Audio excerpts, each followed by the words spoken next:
queria agradecer o convite do Biota, de estar aqui, podendo conversar com vocês um pouco sobre essas questões referentes à mudança climática. O assunto é um pouco mais específico, ligado à agricultura. E eu queria dizer para vocês que eu não acredito em mudança climática. É um problema pessoal meu. Eu não acredito em mudança climática porque não é um problema de crença. Mudança climática, religião é um problema de crença. Os aquecimentos que nós estamos vendo e todas as tendências que nós estamos vendo e as evidências que nós estamos vendo é uma questão de dados, questão de evidências muito fortes, físicas, que deixa a crença de lado. Então, do ponto de vista de metodologia científica, há mais de 30 anos que o Brasil tem se destacado nessa questão do aquecimento global e que nós temos encontrado provas, testado hipóteses e mostrado cientificamente que alguma coisa está acontecendo. Então, não posso dizer que eu acredito. A gente está provando que está acontecendo. Então, é um pouquinho diferente. As discussões que nós temos tido com outros grupos contrários, elas levam muito nessa direção, não acredito, não acredito, ou opinião, né? Questão de opinião. Nós também evitamos dar opiniões. A gente publica, a gente faz publicações científicas que passam por referis nacionais e internacionais e que rejeitam ou não as hipóteses que nós falamos. Então, a opinião é em jornal, mas como o assunto é muito sério, a gente evita dar opinião sobre essas questões. E também achamos, e aqui eu falo um pouco em nome do painel brasileiro de mudanças climáticas, faço parte do comitê científico do painel, que toda e qualquer opinião e tese contrária ao aquecimento é bem-vinda, porque a ciência cresce no contraditório. É assim que funciona. Não existe verdade única nessas questões. Então, tendo contradição e tendo contestação, a gente busca provar ou mudar de lado. Tá? Eu já escrevi artigos contrários ao aquecimento global. Aí um colega da USP me falou, você está na direção errada, para de olhar a chuva e olha a temperatura. E aí eu pude verificar, inclusive olhando a chuva naquela região que você mostrou, no sul da Bahia. Ao longo da Rio Bahia, nós não temos nenhum sinal de alteração do total pluviométrico. Porém, o aquecimento, ele aparece fortemente com relação às tendências de temperatura. Fortemente, albedo e temperatura. Então é isso, funciona assim. Não é um jogo de Corinthians e Palmeiras, nem Flamengo e Vasco. É uma questão de discussão científica onde você contesta, prova, não prova e vai avançando. E é assim que a ciência cresce. O que eu posso tranquilizar os senhores é que, com relação ao que se faz no Brasil, nós temos um nível científico muito bom e nós somos protagonistas em vários setores, inclusive com posições muito avançadas na escala mundial. Vários países do mundo têm buscado aqui no Brasil exemplos de como é que faz para tentar consertar, porque a gente conseguiu e vem conseguindo algumas vitórias importantes no nível da decisão em escala federal, implementar ações de estudos de vulnerabilidade, mitigação e adaptação. Poucos países no mundo têm conseguido fazer isso.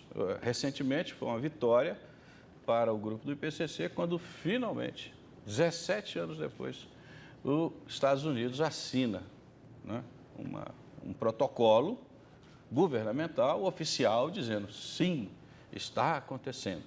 Então, é oficial, o governo americano vai começar a apoiar. O Obama sabia disso, o Bush também sabia.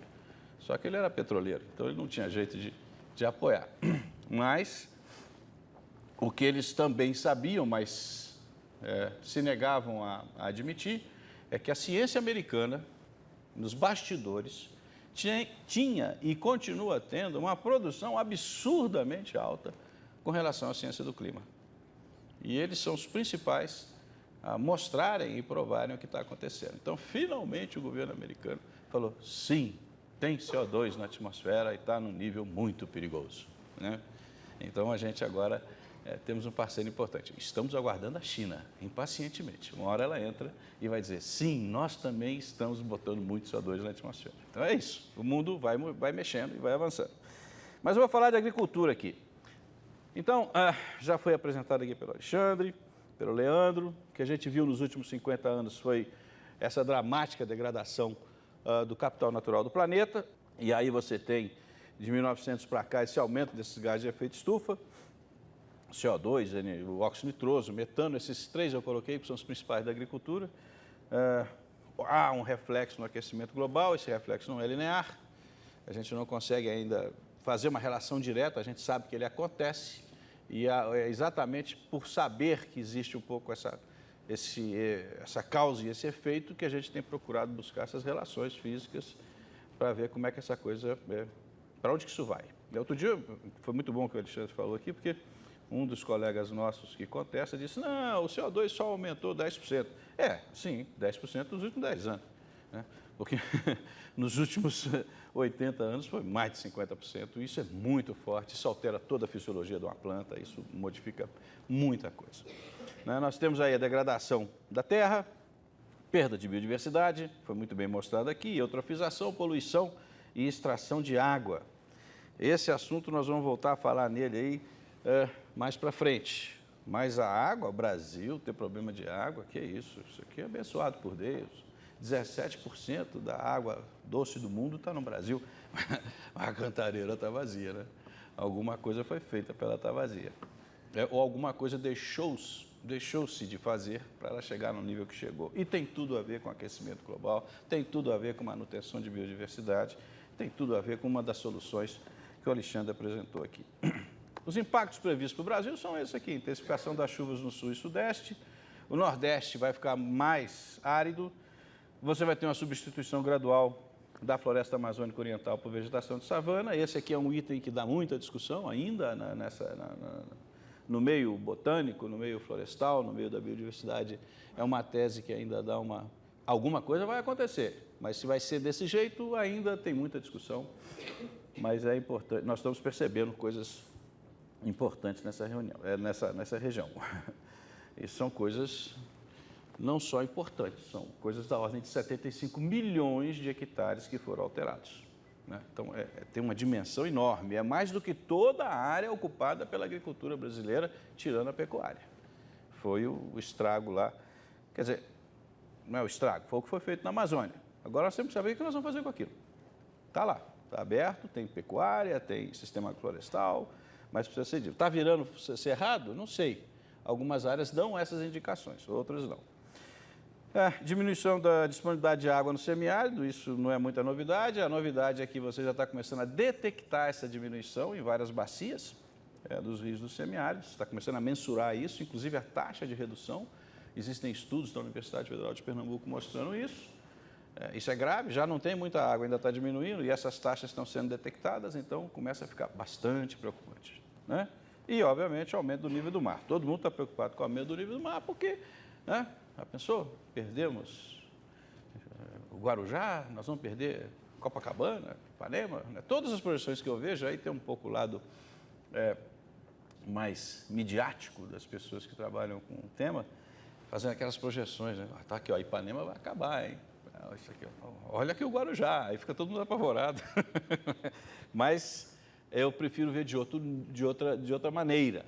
Ao acontecer isso, a erosão costeira também fica incontrolável. E aí vidas humanas ficam ameaçadas. Não é o problema da beleza cênica que o Brasil tem, e sim o risco e a vulnerabilidade que nós estamos correndo por conta desse tipo de evidência ou impacto que está sendo previsto. Vamos tentar andar aqui. Aqui, segundo o IPCC 2007, eu vou passar rápido, o Alexandre falou um pouco nisso, essas projeções, como é que essa temperatura aumenta, e a partir do momento que nós conseguimos pôr a mão nos dados do Brasil, essa região aqui, que antes não tinha nada, passou a apresentar alguma coisa. Então, o Brasil é um país interessante, né? A gente só conseguiu botar a mão nos dados climáticos por interferência do TCU, Tribunal de Contas. Foi lá e falou assim, se vocês não soltarem os dados para os cientistas brasileiros, vocês brasileiros não soltarem os dados para os cientistas brasileiros, nós vamos fechar esse negócio. Aí o cara soltou os dados. E de lá para cá, então, muita coisa mudou, porque nós passamos a ter dados, séries históricas de pelo menos 1960 para cá, em mais de 400 estações, em 400 pontos no Brasil. Esse ponto que está aqui não existia no IPCC 2007, nem no IPCC 2001. Tinha uma falha enorme na avaliação do crescimento. E esse negócio roxo aqui, essa mancha roxa aqui, significa que a temperatura já subiu 2,5 graus, tá? Nessa região. Então, imagine as suas projeções que você fez, as projeções que nós estamos fazendo, como é que isso está acontecendo. Outra coisa importante também, as ondas de calor no futuro. O IPCC fala, as ondas de calor no futuro, relacionadas com os eventos extremos, vão aumentar muito. Eu diria, as ondas de calor no presente já aumentaram. Tá? O que significa? Está aqui, isso aqui é Campinas, número de dias do ano com temperatura superior a 34 graus. Isso aqui é Brasil. Isso é em função daqueles dados que foram liberados para a gente. Isso aqui é Brasil. Número de dias com temperatura superior a 34 graus. Nossa, 34 graus. O que acontece? Bom, na saúde humana a gente sabe. Inclusive, gostaria de ter esse número na mão. Como é que foi atingida a população idosa em janeiro? Porque a temperatura foi muito alta. Na Europa, morreu muita gente. No Brasil, não morreu ninguém? Esse número não apareceu. Esse número não apareceu. E nós tivemos um dos verões mais quentes da história do Brasil. Tá? Bom, mas eu voltando para a agricultura, quando isso aqui acontece, o café vai atrás de temperatura amena. Né? É igual o jatobá que o Alexandre mostrou. E aí significa o quê? Ele sobe a montanha ou ele vai para o sul. Né? Ele sobe o morro para ter uma temperatura mais baixa, ou ele vai para o sul do país, onde as temperaturas são mais amenas. Esse fenômeno nós estamos observando de maneira crescente no país. Isso aqui é um café florado no Cerrado brasileiro, é uma cultivar do Iapar, no dia 16 de setembro de 2008. E mais para frente, então, no dia 29 de setembro, a temperatura chegou a 33 graus e ficou assim. Perda total. Né?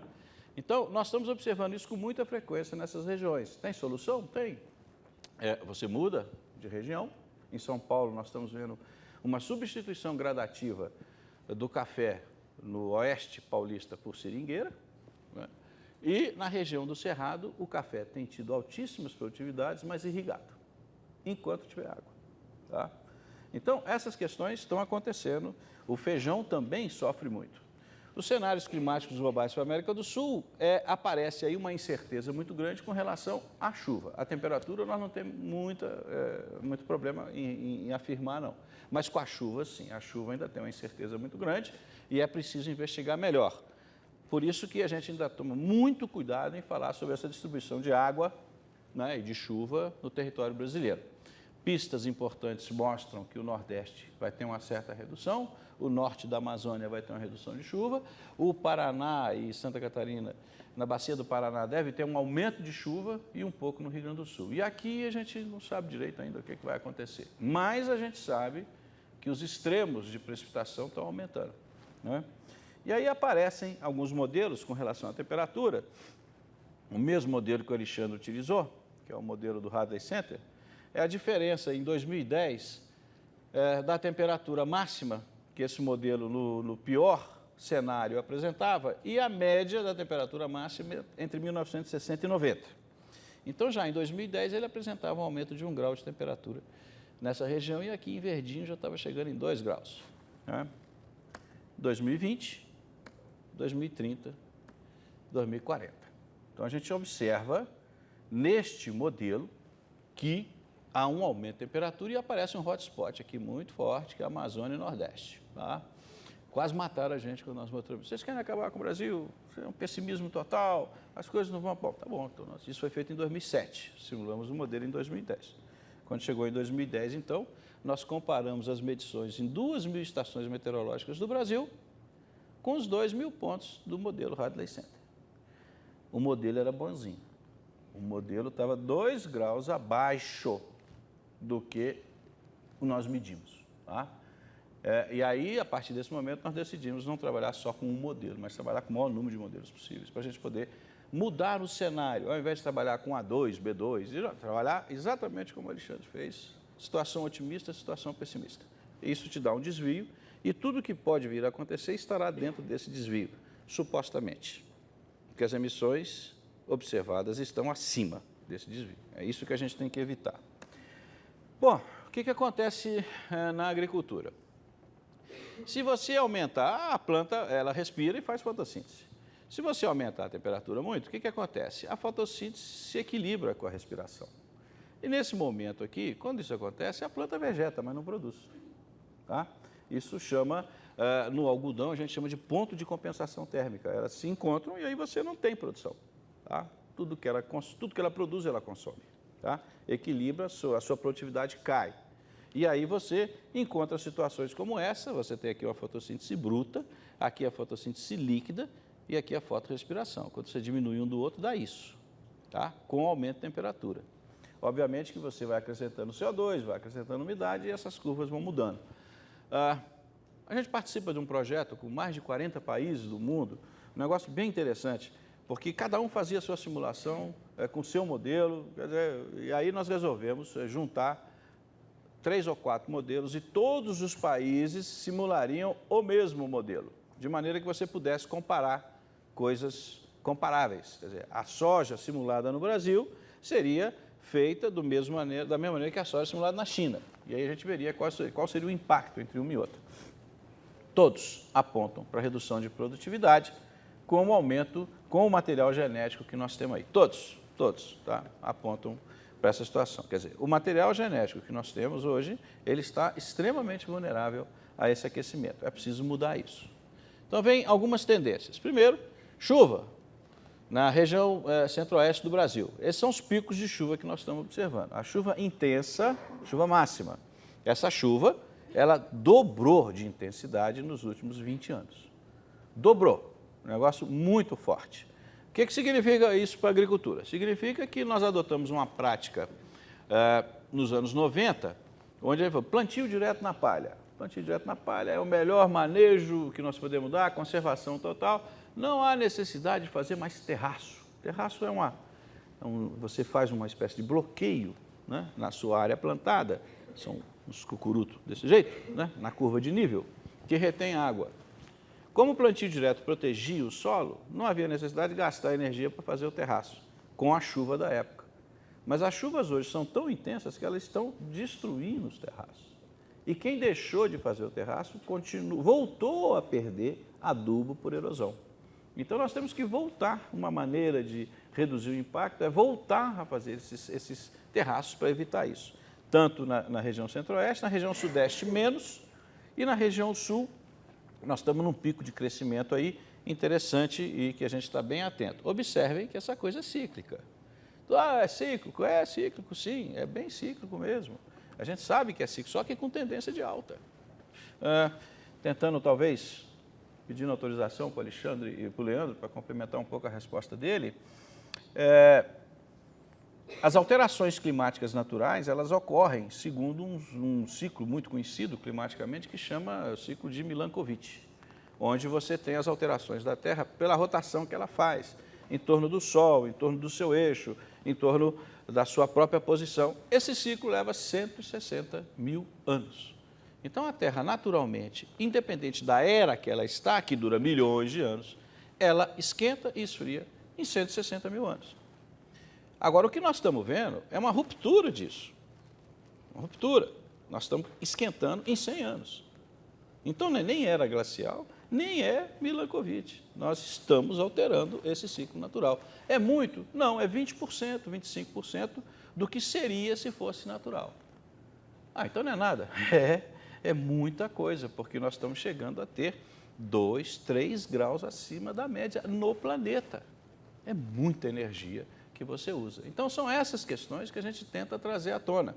Não é a questão de está acontecendo, não está acontecendo, não é absolutamente nada disso. É que nós estamos rompendo este ciclo natural e aí é que entra o fator antropogênico. A discussão é o homem mesmo ou não é o homem? Então, numa discussão dessa, outro dia eu vi uma pessoa extremamente conservadora, me apresentou um gráfico que eu falei, bom, vindo dele, eu não discuto mais. Quer dizer, foi o professor Delfim Neto que me mostra um gráfico relacionando, uma relação direta entre o PIB mundial, per capita, e o aumento da emissão de CO2.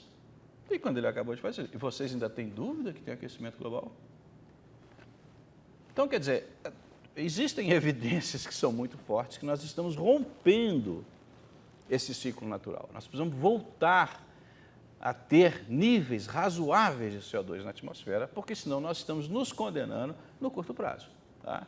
Essa é a ideia. Eu digo sempre que nós estamos fazendo um esforço danado para acabar com o mundo. Nós vamos acabar. Nós vamos acabar. Nós temos que dar um jeito de evitar que essas coisas continuem acontecendo. O que nós temos que fazer, então? Controlar o clima? Muito difícil. Isso o homem não consegue fazer. Temos que adaptar? Isso é possível.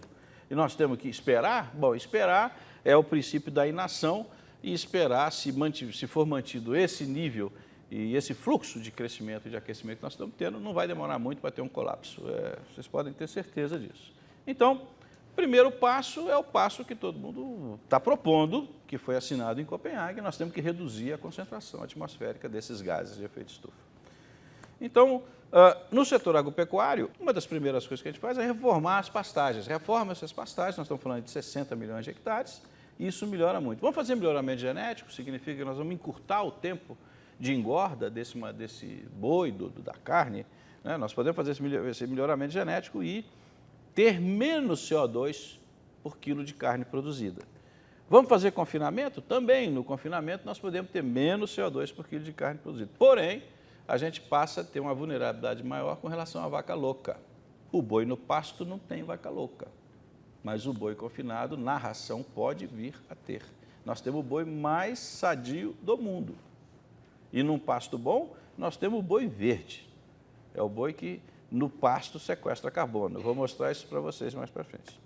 E fazer a integração lavoura-pecuária. São algumas coisas que nós vamos discutir mais um pouquinho na frente aqui. É o que nos dá essa almejada sustentabilidade na agricultura, quando você faz o que se fala muito hoje, que é intensificação sustentável. Produzir mais com menos. Essa é a proposta. E você reduzir esses desequilíbrios.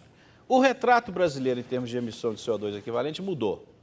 Nós temos uma política de sucesso, que é a redução do desmatamento da Amazônia, que em 2005 era em torno de 57%, que era o uso da terra e floresta. Reduziu, nós saímos de 25 mil quilômetros quadrados para 4, 5 mil quilômetros quadrados de desmatamento por ano, e isso realçou o peso da agricultura, que é essa faixa amarela aqui. A agricultura, então, que antes emitia 20%, passou a emitir 35%. De onde vem isso? Isso vem dos adubos, isso vem da energia consumida, isso vem do armazenamento, isso vem de uma série de práticas que se faz na agricultura que você tem que dar um jeito de mudar para ver se resolve. Então, as principais ações que nós temos que promover para reduzir todo esse efeito da agricultura no Brasil é estimar as vulnerabilidades, um trabalho constante, não acaba nunca, você vai mudando a escala, vai mudando o modelo, vai ficando mais detalhada a informação que você recebe, melhor para você fazer a sua avaliação e qual a estratégia que você usa para reduzir aquilo. Prioridades para mitigação, buscar opções de adaptação e transformar. Na hora que o agricultor brasileiro entender que ele pode transformar o aquecimento global num desafio de inovação e oportunidade de mercado, aí a coisa vai mudar. Aí nós estamos falando de pagamento de serviço ambiental, nós estamos falando de sequestro de carbono, produção de água, uma série de ações que podem ser feitas e que já estão quase reguladas no Brasil hoje, que transformam um pouco a renda do agricultor. Além do produto, ele pode ganhar com preservação ambiental e com redução de gás de efeito estufa na atmosfera. Tá? É mais ou menos essa estratégia que nós estamos adotando. Vamos ver um pouquinho as consequências para o café. Então está aqui, esse é o zoneamento atual do café no Brasil. A área verde é a área que produz café, a outra área amarela tem risco de geada, isso era mais ou menos em 2008. Quando você aquece um pouquinho, em 2020, você vê que o café vai para o sul, essa área verde começa a ir para o sul, procurando situações mais frias para ele poder produzir, mas não muito frias, com risco de geada, mas condição de produção melhor. Quando você vai para 2050, então ele já começa a ter café lá no Rio Grande do Sul. Agora, não se esqueçam que do lado do Rio Grande do Sul e do Paraná tem a Argentina. Está do lado. Né? Então, eu brinco muito com o pessoal que nós vamos deixar de tomar o café Pelé e vamos tomar o café Maradona. E depois dessa Copa, provavelmente vai ser o café Messi. né? Ou o café Francisco, abençoado, né? Coisas desse jeito. É uma realidade, é isso que os modelos têm mostrado. E aqui dois exemplos diferentes. É o café arábica, no Espírito Santo, como é que ele está hoje, com áreas de risco. Quando você vai para 2020, a área de baixo risco para o café vai reduzindo, quando você chega em 2070, fica bem pequeno. Se você vai para o café robusta, que é exatamente o contrário, você tem essa grande área, ele tolera mais temperaturas elevadas, você tem essa área propícia, verde, em 2030 e 20 aumenta, em 2070 praticamente todo o estado de Santa Catarina pode plantar café. Hoje você tem uma tendência muito grande de migração do robusta para Santa Catarina. É um grande produtor de café robusta nas áreas baixas e um grande produtor de café arábica nas áreas altas. São Paulo e Minas Gerais estão perdendo, pouco a pouco, a liderança da produção de café, ou reduzindo a sua liderança da produção de café para Santa Catarina, que está sabendo usar direitinho esse seu ganho ambiental ou oferta ambiental. Fruticultura de clima temperado é um negócio fantástico, né? Isso aí nós estamos falando de frutas de área fria. No Nordeste você produz isso irrigado, mas naturalmente essa área azul é a área onde você produz maçã, você produz pera, você produz pêssego, é nessa área que você produz. Se a temperatura subir um pouquinho, essa área azul vai reduzindo. Se ela subir mais um pouquinho, nós temos ameaçado a nossa produção de maçã e a nossa produção de pêssego, a nossa produção de nêspera, de ameixa e outras situações como essa, né? Tem um estado em Santa Catarina muito interessante, essa área verde é a área de produção de maçã, dois tipos de maçã, uma maçã com alta exigência térmica, fria, e embaixo, média exigência térmica. Se a temperatura subir 2 graus, você não tem mais área favorável para o plantio da maçã em Santa Catarina. E aí, você está com a banana. Já tem banana em Santa Catarina. O estado de Santa Catarina é um bom produtor de banana, mas as áreas com maçã passam a ser substituídas por área de banana. Oh, que beleza, então Santa Catarina vai ter banana. Vai, mas junto com a banana, ela fica também muito propícia para o ataque de uma doença chamada cigatoca negra, que está saindo da região centro-oeste da Amazônia e com essas condições vai para o sul do Brasil. Então, de novo, a gente não pode pensar nesses impactos de maneira linear. Tem várias ações que estão acontecendo e várias coisas que precisam ser pensadas. Na questão de doença de plantas, nós estamos apenas iniciando esses estudos de vulnerabilidade. O que pode vir a acontecer com essas culturas e com esse tipo de nova posição de produção geográfica no Brasil? O que implica em termos de perda? O Brasil está perdendo muito? Nós fizemos uma evolução de 1980 até 2013 com relação à área plantada e perda de produção. Nós somos hoje um grande player mundial em termos de produção agrícola. Está todo mundo com o olho em cima do Brasil, porque nós estamos produzindo muito e estamos exportando muito. Então, o que acontece? De 1980 até 2013, nós tivemos uma perda de produção em dólares. Vamos pegar o último período, 5 bilhões de dólares em 2003, 2013. Isso dá mais ou menos 500 milhões de dólares por ano, só em milho. Tá? O que é 5 bilhões de dólares? São 2 Embrapa. A gente perde 2 Embrapa por década no milho. A soja mais um pouquinho. Tá? E se juntar tudo, vai perder uma Embrapa, uma Unicamp e uma USP. Em termos de orçamento, é o que se perde. Mas você está falando em valor absoluto, então vamos olhar os valores relativos. Claro que a produção subiu, obviamente que a perda sobe também. Tá? Mas olha em termos relativos. Um era 5,6%, o outro era 6,2%, o último é 7%. Tá? Esses resultados são muito recentes, me deixam muito triste, porque provaram que a gente estava certo em 2007. Em 2007 nós falamos que isso ia acontecer em 2020 e começou a acontecer em 2013. Tá? Dá um excelente paper, vai sair na Nature, tá? Mas aí que eu não vou pensar em botar isso na Science, na Nature. Mas para a economia brasileira isso é um desastre. Tá? A gente não quer que isso aconteça. A gente não quer. Os modelos do IPCC estão errados? Não. Isso aqui veio em cima dos modelos do IPCC. De onde saíram esses dados? da Conab e do IBGE. São dados oficiais do Brasil, não estamos inventando dados. Tá? Saíram desses locais. Então é isso. Olha a soja. A soja nós chegamos a 8 bilhões de dólares de perda. Tá? No primeiro ano, olha como a percentagem... E é interessante, nós tínhamos uma percentagem de perda muito alta nos anos 80, era baixa tecnologia, depois caiu bastante nos anos 90 e depois vem subindo pouco a pouco, com altíssima tecnologia. Então entra um indicador novo aí, e esse indicador novo para a gente é muito difícil dizer que não foi o clima que promoveu esse tipo de coisa. Tá? Aqui está o aumento da temperatura nesse período, 22,85 para 23,67, neste período, 30 anos, 40 anos praticamente, 1 grau. Isso não é nada. 1 grau é muita coisa. Você imagina você subir a temperatura do Oceano Pacífico 1 grau. Tem que ter muita energia para você fazer isso. Aí você tira a água, que tem um calor específico grande, armazena isso muito, e bota isso no continente, em cima de uma folhazinha de soja. Tá? Você pega lá 33 graus ou 24 graus de média, vai para 25. Ela vai evapotranspirar mais, que é a equação, o gráfico de baixo, vai consumir mais água e vai ter muito pouca resistência à seca. Ela perde produtividade. O raciocínio é esse, não tem outro. É mais ou menos isso que a gente tem buscado entender.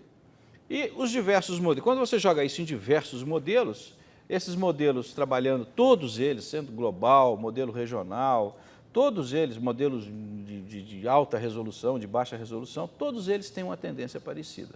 E aí a gente trabalha com desvio, e em cima desse desvio você faz mapas de vulnerabilidade como esse, muito parecido com o que o Alexandre mostrou. Então aí, a soja em 2030 num cenário otimista, e a soja em 2030 num cenário pessimista. Vermelho são as áreas que vão deixar de produzir.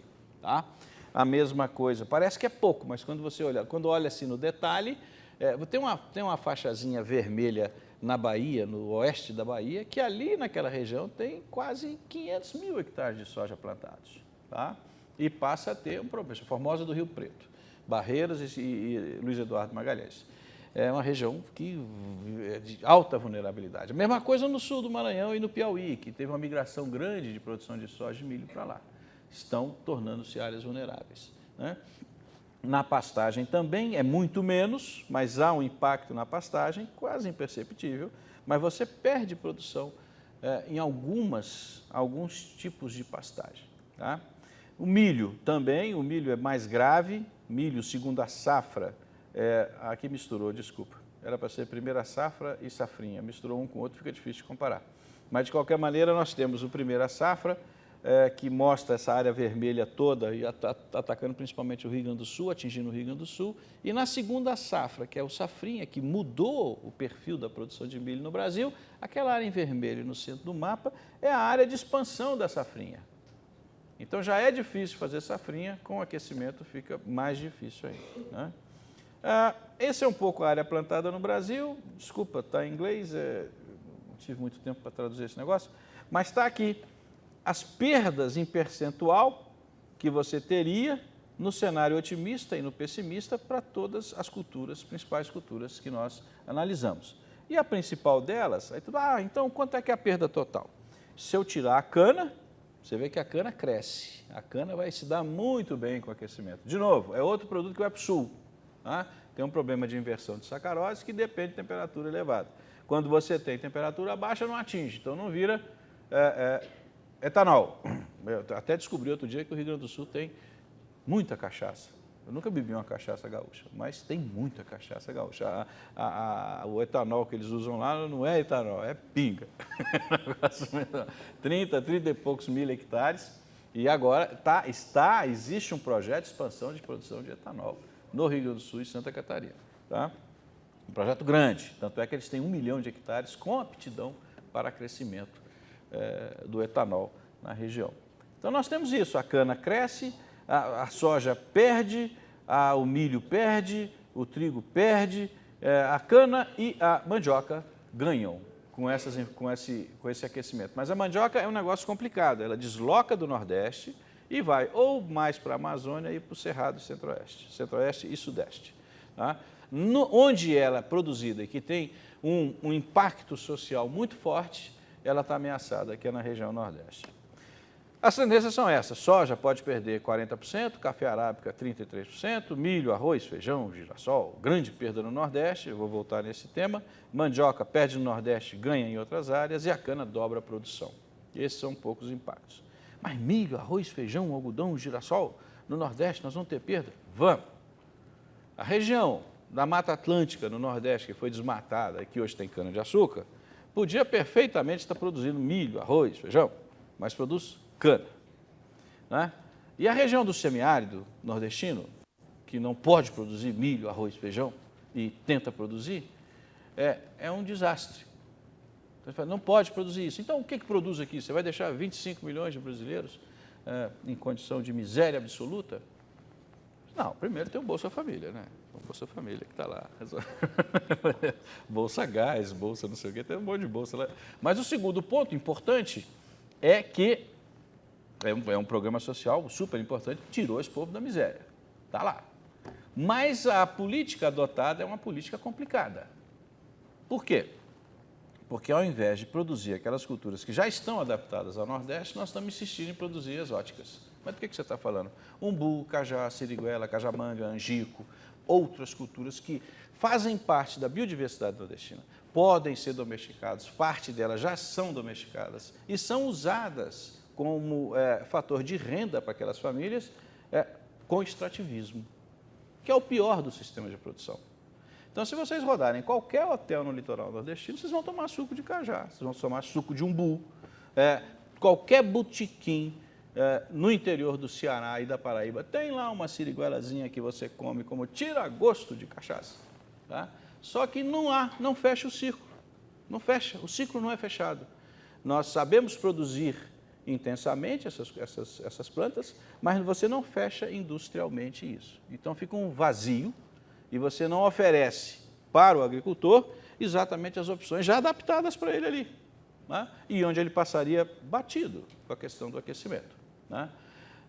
Mas isso é ilusão? Eu falei, não é ilusão não, me desculpa. Eu quando tinha 15, 20 anos, eu não bebia coco em garrafa, nem em pacotinho. A água de coco condicionada é muito recente, não deve ter 10 anos. Por que faz com coco e não faz com umbu? Não faz com siriguela? Não faz com cajá?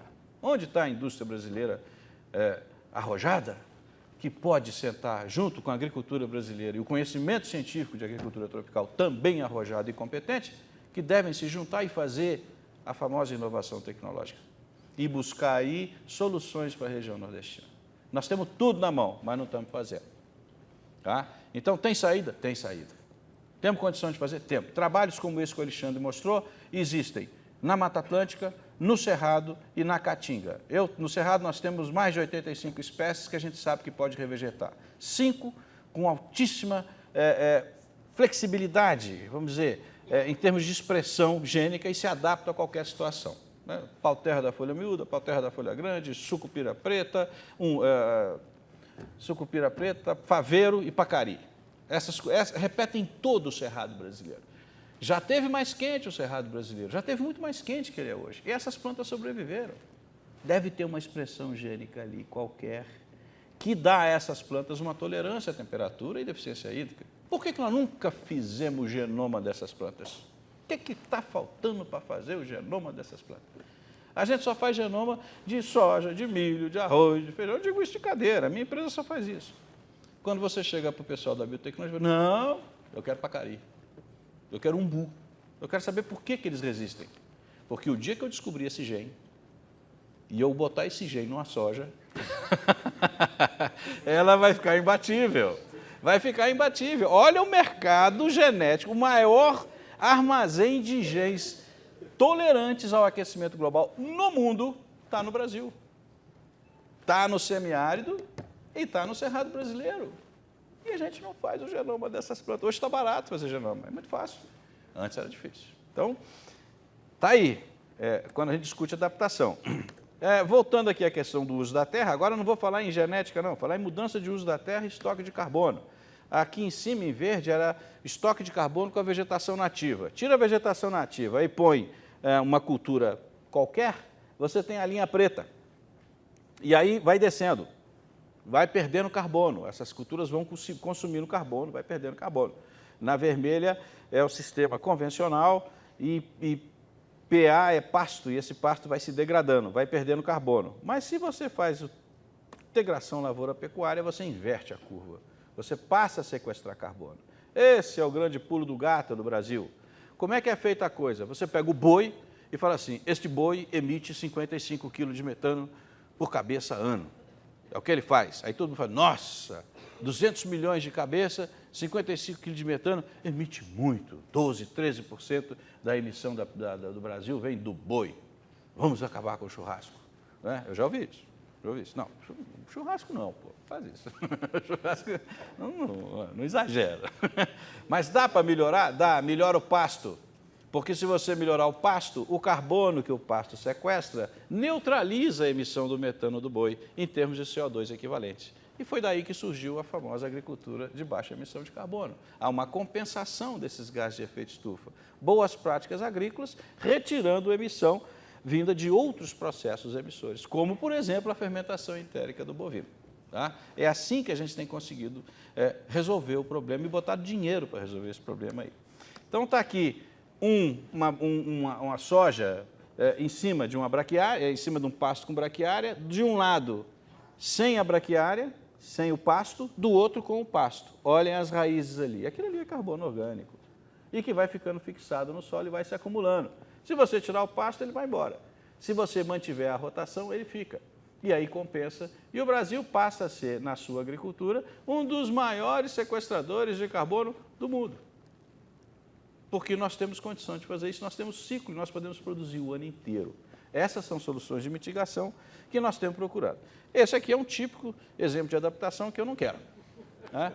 É isso aqui, tá? Vamos adaptar. Né? Temos tecnologia para mudar? Temos tecnologia. Isso aqui não é fotomontagem. Não é fotomontagem. Temos tecnologia para mudar? Temos. Essa é uma tecnologia já há 20, 30 anos que ela existe. Chama convivência com a seca. Nós temos isso disponível. Lá no semiárido, você mantém o seu pasto nessas condições, com a pouca água que existe lá. Mas tem que tirar o boi do semiárido. A gente insiste em pôr boi no semiárido. O boi no semiárido não aguenta, o cabrito aguenta. Então, você fazendo isso e fazendo uma rotação de cultura com sombreamento, com as espécies do semiárido, que tem uma listinha talvez maior do que aquela que o Alexandre mostrou, a gente consegue fazer isso. Tem que fazer a muda. Aí é outro problema. É outro problema. Né? Aqui é a adaptação, isso é no Nordeste. Olha como é que olha a ambiência animal num pasto na bacia leiteira em Pernambuco. Né? Não é possível você manter uma coisa como essa. A gente mostra essas fotos para chocar mesmo, né? Porque você pode perfeitamente, com a tecnologia existente hoje, transformar nisso. Perfeitamente. Tá? E já estamos fazendo. Já temos quase 2 milhões de hectares no Brasil nessa situação, fazendo mitigação de gás de efeito estufa com integração lavoura-pecuária. Esse é um sistema, esse é outro sistema. Tá? Isso você tem em Minas Gerais, tem em São Paulo, no Rio Grande do Sul tem mais de 30 sistemas diferentes onde você pode fazer isso, recuperando áreas degradadas, reduzindo a emissão, intensificando a pecuária e partindo para o que a gente chama de intensificação sustentável, onde há um equilíbrio entre produção agrícola e as emissões desses gases. Isso é importante? Claro, porque você passa a certificar o seu produto. E aí aparecem coisas como essas, são resultados de pesquisa. Uma pastagem degradada, que nós temos, eu falei para vocês, 60 milhões de hectares no Brasil, você tem 32 quilos de CO2 equivalente por quilo de carne. Quando eu vou ali para o item 3, consórcio de braquiária com estilosante, que é uma proteína que você coloca no pasto, vai para 9,8. E se eu vejo lá com um pouquinho de nitrogênio, que eu compenso com os anos, eu vou para 3,2 quilos de CO2 por quilo de carne no pasto, livre de doença e pouco emissor. Essa carne, a gente certifica ela em qualquer lugar do mundo. Mas é preciso ter um entendimento da certificação. O que é a certificação do produto agrícola? Tá? E esse entendimento também tem que passar para a produção de soja, para a produção de milho, para a produção de algodão. Nós ainda repetimos, o Brasil tem ainda essa ele repete os seus ciclos, os seus grandes ciclos produtivos, né? Ciclo do ouro, ciclo da borracha, ciclo do café. Então, quando você vê 20 milhões contínuos de hectares de soja, não pode, não vai dar certo.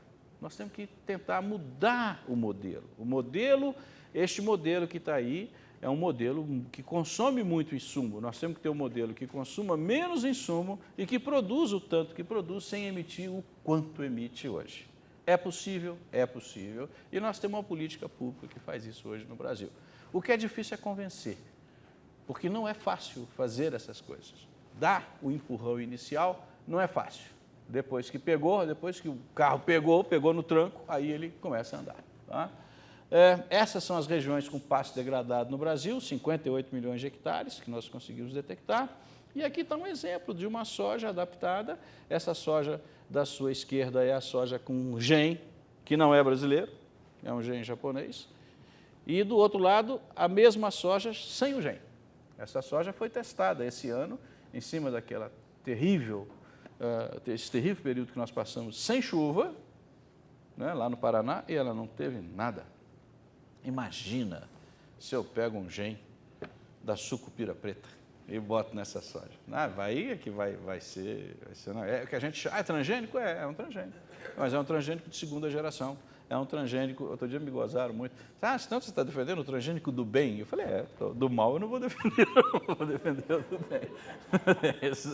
Então é um transgênico de segunda geração, que seria aquele transgênico adaptado aos estresses abióticos. É isso que nós estamos tentando caminhar nesse sentido.